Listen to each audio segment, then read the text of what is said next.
일본의 재정 상황이 심각한 상황에 이르자 말도 안 되는 주장을 하는 지식인들이 일본에서 많이 나타나고 있습니다.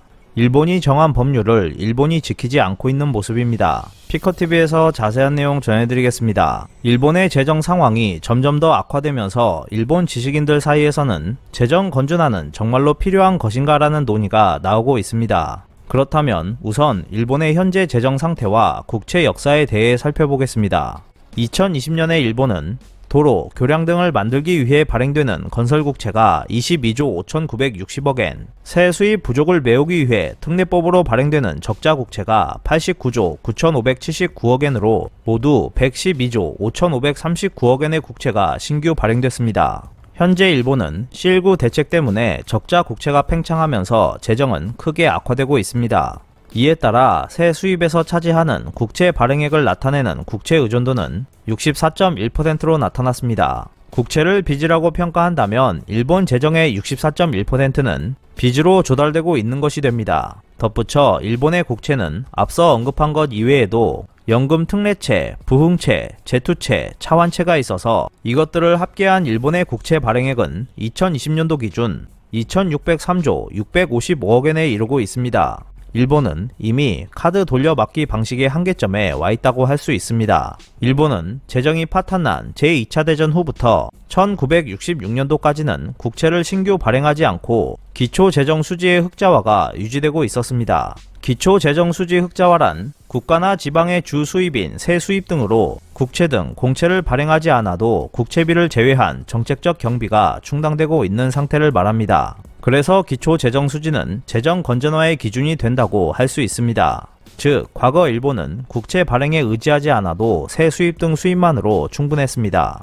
남몰래 국채를 발행했을지도 모르지만 기록상으로는 그렇습니다. 그러나 1966년도부터 일본의 국채 신규 발행액은 꾸준히 증가했습니다. 일본의 국채 발행 잔고는 1975년도에 10조엔, 1983년도에 100조엔을 넘어서면서 증가 속도의 가속도가 붙어 2020년도에는 984조 8,903억엔으로 1966년도부터 55년간 1,131.7배까지 팽창했습니다. 건설 국채와 적자 국채 990조 3,066억엔을 포함한 현재 일본의 국채 발행 잔고는 1,074조 1,569억엔에 이르고 있습니다. 문제는 국채 발행 잔액이 급증하고 있다는 것에만 있는 게 아닙니다. 먼저 발행된 국채의 상환을 연기하기 위해 신규 발행되는 차환 국채가 급증하고 있는 것도 일본의 큰 위기로 나타나고 있습니다. 일본의 차환 국채는 1977년도에 5,958억엔이 발행되었고 그 후 급증하기 시작하면서 2009년도에는 147조 1,929억엔에 이르렀습니다. 일본의 차환 국채는 2020년도를 제외하고 신규 국채 발행액을 웃돌고 있었으며 100조엔 이상의 국채 발행이 오랫동안 계속되고 있었습니다. 일본은 이미 카드 돌려막기 상황에 빠져 있는 상태라고 할 수 있습니다. 국채와 차환 국채의 급증은 자국민을 위해 사용돼야 할 일반 회계에도 영향을 주고 있습니다. 국채 상환과 이자 지불을 위한 국채비는 2020년에 23조 3,515억엔이었고 일반 회계에서 차지하는 비율은 22.7%였습니다.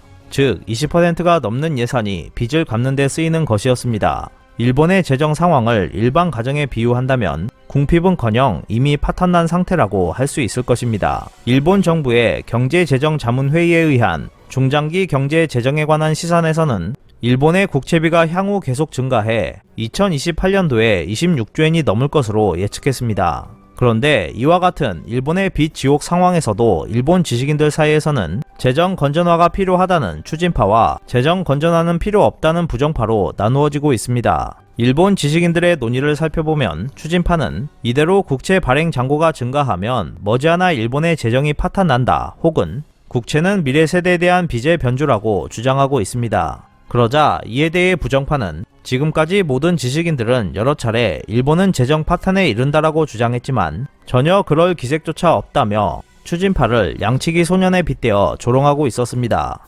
게다가 부정파는 국채 발행을 국채 보유자는 일본 내 금융기관이나 연금, 개인이므로 미래 세대의 빚이 아닌 국민의 자산 증가라고 주장했습니다. 또한 부정파는 국채 발행은 경제를 크게 한다라고도 주장하고 있습니다. 부정파의 주장에도 어느 정도 일리가 있긴 합니다. 일본이 재정 파탄할 징후는 보이지 않고 2021년 3월 말 기준 해외 국채 보유자는 6.9%에 지나지 않기 때문입니다. 하지만 부정파가 주장하는 것처럼 국채 발행이 경제를 크게 해 자국민의 자산을 증가시킨다고 한다면 왜 세계 각국은 국채를 마구 발행하지 않는 것인지도 궁금해집니다.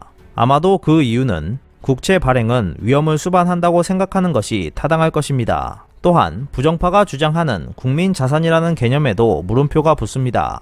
일본의 국채 발행 잔액 중 개인이 보유한 것은 1.1%에 불과합니다. 은행이나 연금이 보유하고 있는 국채의 근원이 개인 자금이라고 생각해 국채의 이자를 얻는 것으로 개인 자산 증가로 연결된다고 할지 모르겠지만 국채를 개인이 보유할 수 있는 것은 부유층 등 한정된 사람뿐이라고 할 수 있습니다. 2013년 3월 일본은행의 구로다 총재가 취임한 이후 일본은행은 대규모 금융 완화를 계속하고 있습니다. 금융 완화 정책으로서 행해진 금지 수단이 일본은행에 의한 거액의 국채 구입입니다. 중앙은행이 국채를 직접 매입하는 것은 재정 파이낸스로 불리며 일본에서도 법률로 금지되어 있습니다. 여기서 일본은행은 국채 시장으로부터 거액의 국채 구입을 실시하고 있는데 이것은 사실상의 재정 파이낸스이며 어떤 의미에서 금지라고 할 수 있을 것입니다. 부정파 중에는 일본은행에 의한 국채 구입에 의해 국채는 상환할 필요가 없다라고 주장하는 사람도 있지만 그것은 다음과 같은 이치라고 할 수 있습니다. 일본은행이 구입해 보유하고 있는 국채가 상환 기한을 맞이했을 경우에는 그것을 차환 국채로 처리해 일본은행이 계속 보유합니다. 차환 국채가 상환 기한을 맞이하면 다시 차환 국채로 처리해 보유를 계속한다고 하는 패턴을 반복하는 것으로 일본은행이 보유하는 국채에는 상환이 없다고 할 수 있습니다. 즉, 부정파의 주장대로 일본은행의 보유 국채에 대해서는 상환하지 않아도 된다는 것이 됩니다. 게다가 일본은행에 지불한 국채의 이자 지불은 납부금으로 곧바로 일본 정부로 돌아가기 때문에 이자 지불도 사실상 없다고 할 수 있습니다. 하지만 이 주장에는 분명한 오류가 있습니다. 일본에서 국채에는 60년 상환 룰이라고 하는 것이 법률로 정해져 있어서 연기해도 60년 후에 상환하지 않으면 안 되는 것으로 되어 있습니다. 일본의 국채 발행 중심은 10년 장기 국채이지만 이 경우는 5회까지 차환 국채로 상환을 연기할 수 있습니다.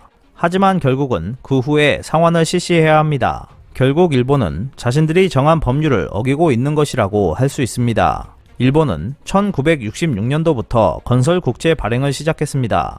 건설 국채는 도로와 교량 등을 건설하기 위해, 다시 말해 공공사업을 하기 위한 자금 조달을 목적으로 발행되었습니다. 이때는 도로나 교량 등은 미래 세대도 이용하고 자산도 된다고 하는 생각으로 상환에 대한 부담을 반드시 건설 국채를 발행한 세대에만 부담하지 않아도 되는 것이라는 이유를 들면서 60년 상환 룰이 만들어졌습니다. 도로와 교량 등의 내구성과 회계상 감가상각 기간 등을 감안하여 60년이라는 기한이 설정되었습니다. 덧붙인다면 건설 국채는 그렇다 치더라도 세입 부족을 보충하기 위해서 발행되는 적자 국채에는 발행 중심이 될 자산이 없음에도 불구하고 1985년도부터 60년 상환 룰을 지키지 않으면서 차환 국채가 발행되게 되었습니다. 백보양보해 건설 국채 상환을 미루는 것을 인정한다고 해도 아무런 자산도 없는 적자 국채를 미루는 것에는 큰 문제가 있다고 할 수 있을 것입니다. 눈덩이처럼 커지고 있는 일본의 나라빚이 앞으로 일본 경제에 어떤 영향을 끼칠지 귀추가 주목되고 있습니다.